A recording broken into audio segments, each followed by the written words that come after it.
आज ही डाउनलोड करें और अपने पसंदीदा शोज का आनंद लें। मेरा सच आज रवि बताएगा प्रथम को।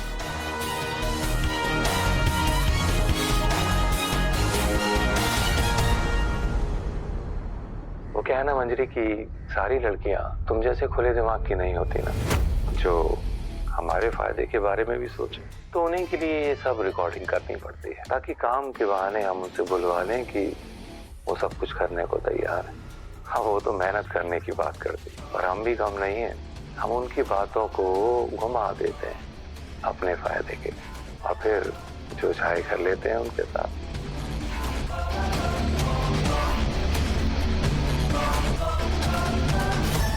इतने दिनों से यही सच बताना चाहती थी मैं तुम्हें। साले, गलत काम खुद किया और इल्जाम मेरी बीवी पे लगाया तूने। हाँ, तेरी हिम्मत कैसे हुई?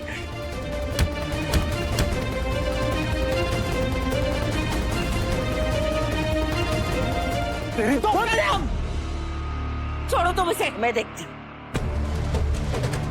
यहाँ आओ। तुमने चोटवानी खानदान की इज्जत पर हाथ कैसे लगाया? हिम्मत कैसे हुई तुम्हारी?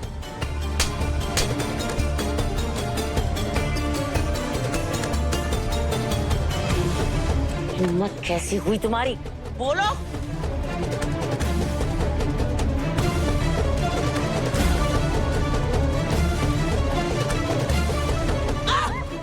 नहीं प्रथम, नहीं।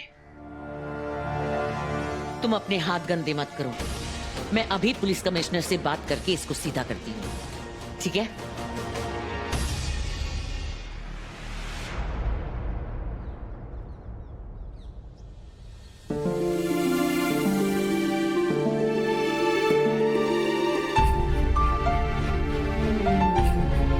अंजलि, अंजलि, अंजलि प्लीज मुझे माफ कर दो। मुझे माफ कर दो, मैंने तुम पे शक किया। मुझे तुम्हारा विश्वास करना चाहिए था मंजरी। प्लीज मुझे माफ कर दो। मैंने कहा था प्रथम कि मैं अपना सच तुम्हारे सामने लाकर रहूंगी कि मैंने कुछ भी गलत नहीं किया। और तुमने पता नहीं क्या कुछ नहीं सुनाया मुझे और मेरे दादा को।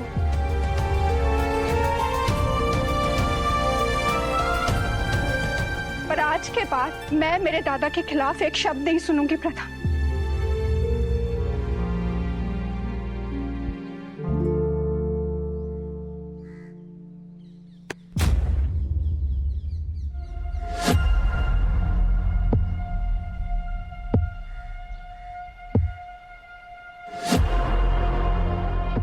अंजलि, वो नील जीजू ना। क्या हुआ दादा को? मंजरी, मंजरी, नील जीजू। नील कल रात को घर नहीं आया ना? जानना चाहते हैं आप लोग कहाँ है? लॉकअप में। केस किया है मैंने नील के ऊपर, मोलेस्टेशन का।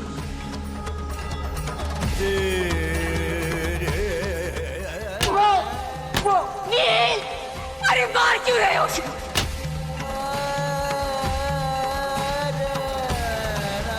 उसने मेरे साथ जबरदस्ती करने की कोशिश की, इसीलिए मैं चाहती हूँ कि इस नील को कड़ी से कड़ी सजा दी जाए। नहीं दादा। मंजरी, मंजरी, दादा! मंजरी! हाँ प्लीज मेरी बात सुनिए। प्लीज नील का केस ले लीजिए। वो बेकसूर है, उसने कुछ नहीं किया है, उसे फंसाया गया है।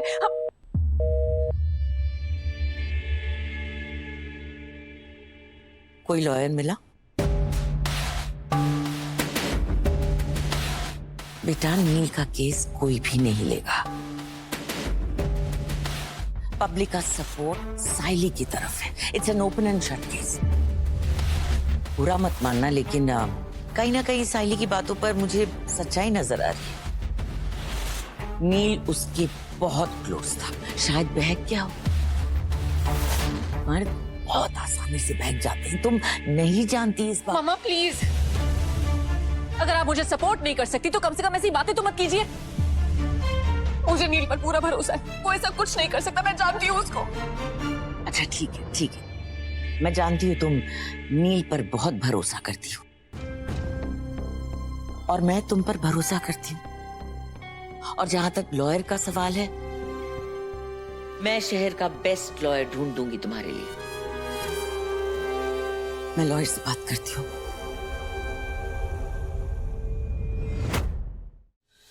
भाभी, भाभी,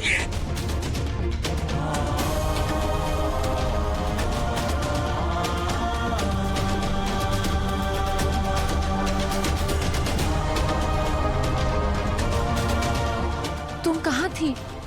वो सब छोड़िए भाभी, दादा ये सब कैसे हुआ? मंजरी तुम घबराओ मत, नील को कुछ नहीं होगा। हम जल्दी उसे घर वापस ले आएंगे। तुम रोना बंद करो। प्रेगनेंसी में स्ट्रेस नहीं लेना होता है ना? मंजरी, मंजरी रिद्धि एकदम सही कह रही है। पहले बेटा मैं भी बहुत घबरा गई थी, लेकिन रिद्धि की हिम्मत देखकर मुझे भी हिम्मत आई। तो चिंता मत कर, रिद्धि नील को कुछ भी नहीं होने देगी। भाभी आप मुझसे प्रॉमिस करो कि आप दादा को कुछ भी नहीं होने दोगे। मंजरी कुछ नहीं होगा नील को, आई प्रॉमिस।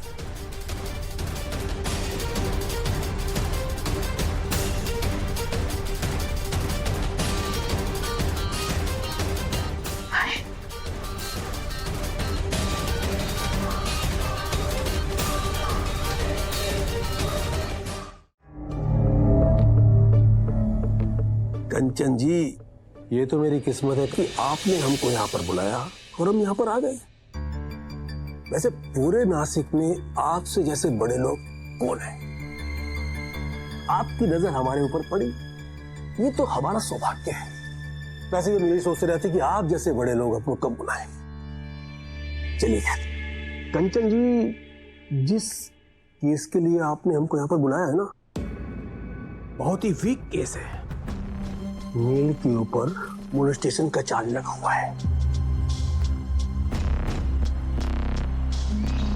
BNS सेक्शन 75 और 76 का केस है। मैडम जी, नॉन बेलेबल ऑफेंस है, जीतना बहुत मुश्किल है। तो किसने कहा आपसे कि आपको जीतना है?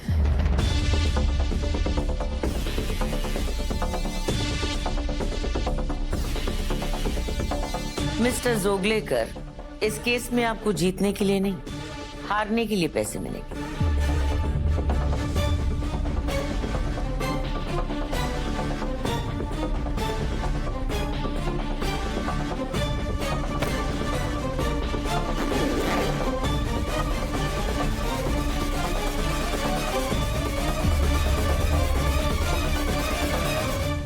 नील को रिहा नहीं करवाना है, उसे सजा दिलवानी है। और उसे सजा दिलवाने की जिम्मेदारी आपकी है। कुछ भी हो जाए, नील जेल से बाहर नहीं आना चाहिए।